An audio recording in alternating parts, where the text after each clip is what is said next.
Hi guys. Alright, so here's the deal. I sent a private message to Wmpyr a while back, last week, and I mentioned something about wanting to have a collaboration video between the two of us on machete use and for self-defense inside of a camp type situation.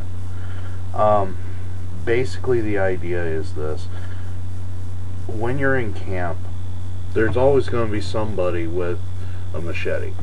Most likely there will be more than one person in there with a machete. Machetes are going to be around. The three main camp tools that you're always going to have somewhere is going to be a machete, it's going to be an axe, and it's going to be a saw. One of those three things, always. If your camp is overrun, you will need to be able to use either one of those three to defend it if need be. So if I am in a situation where my camp is being overrun, I may need to grab a machete. I may need to grab two machetes, and I may need to have to get to work like that. It would behoove me to know how to do that. Wmpyr is a lot better at that type of a thing than I am, because he's got this training and the skills behind him. So that's why I asked him to share how to use a machete in this type of a situation, and he was kind enough to do so. So thank you very much, Wmpyr. I really appreciate it.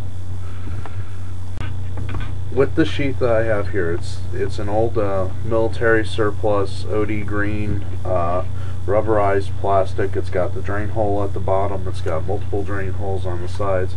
I've gone over this sheath in my machete sheath kit, so everything that's on here, check out the video on that.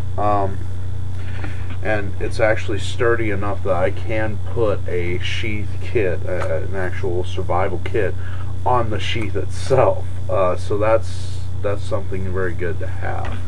I'm a fan of having a lot of smaller survival kits on your person, distributed throughout your body, so that way, even if you lose, say, a set piece of gear, let's say, you know, I'm in a situation where I lose my backpack. Okay, even though I lost my pack and I lost a lot of stuff out of my pack, I still can survive off of what's on my machete sheath, or what's around my neck, or what's on my belt. That's very important. You have to be able to do that. It's kind of like the same adage of don't put all your eggs in the same basket. Well, that's what's going on here.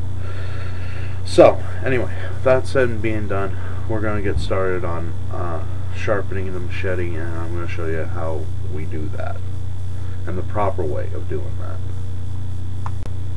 Okay guys, first thing I have to understand that a lot of the time when you buy a machete from somebody, a lot of the time they'll have a start of they'll have a cantled edge. Now what a cantled edge is you'll have the start of a bevel, and in fact the Gerber Gator shows you this. If you look at the tip here, you'll see where they made that first grind, and then they made the second grind for the actual edge to sharpen it. Okay, this is what you don't want. Okay, you do not want a cantled edge. The reason why you don't want a cantled edge is because it doesn't chop for a darn. Okay, the fact of the matter is that when you're chopping and hacking through things, you want it to have one edge, one bevel, from the flat of the blade all the way to the edge. Okay, this works better.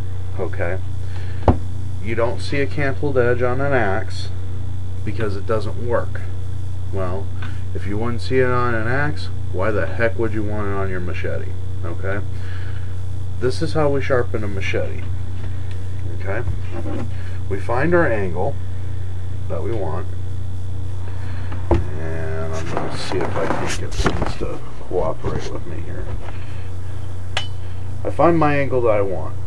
Okay, now if I have my machete straight up perpendicular, I'm wanting to have about a 45-degree angle. But I can't sharpen that way, so I kick my blade over about 15 or 20 degrees. And then I have my file at about, well, the angle will look about like that. Okay? See how that angle is in relation to the file to the blade. This is very important. Okay? Anyway, so now that I've got that angle, all I'm going to do is I'm just going to go right down that blade.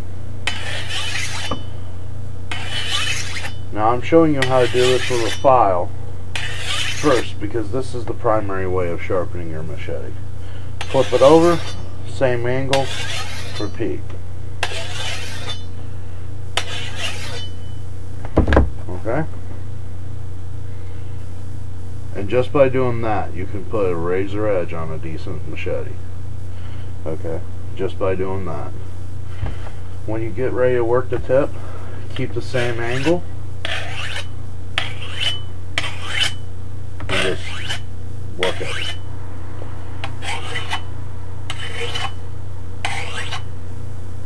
Okay? Now, by doing this, incidentally, you're putting a razor edge all along the whole length of this thing, from here all the way here. Okay?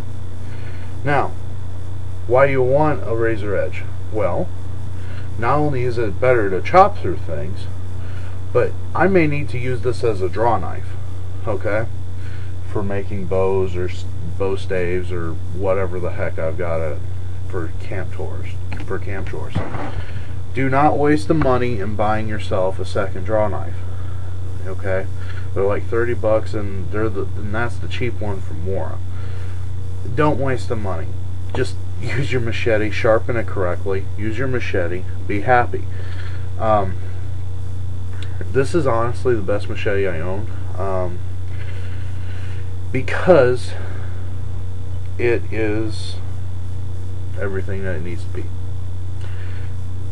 Most people do not require a sawback on their machete, so really a sawback on your machete is cute, but it's not what you need. Having a saw in the back of your machete does not give you a saw; it gives you a saw in the back of your machete. There's two whole different things there. If you need a saw, get a saw. Don't mess with.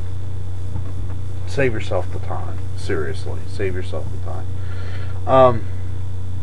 So now that we've gone over sharpening, now we need to start talking about how to get our ferro rod scraper on here. Okay.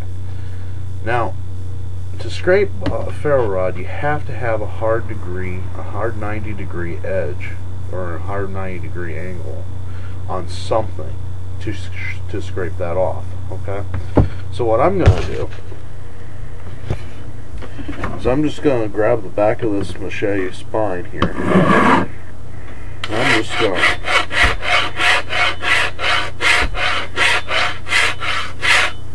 I'm just going to go at a 90-degree angle. Okay.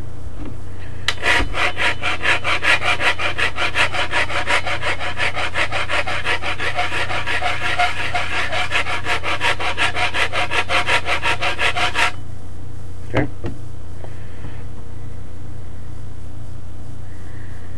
Now that I've got that sharpened at a 90-degree angle, let's see if it works. It works. Okay.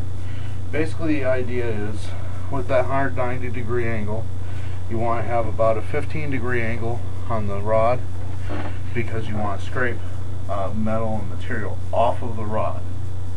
Okay, so you're just going to do that. Okay. At the same time that your arm's going forward, your hand's going to move backward, causing that.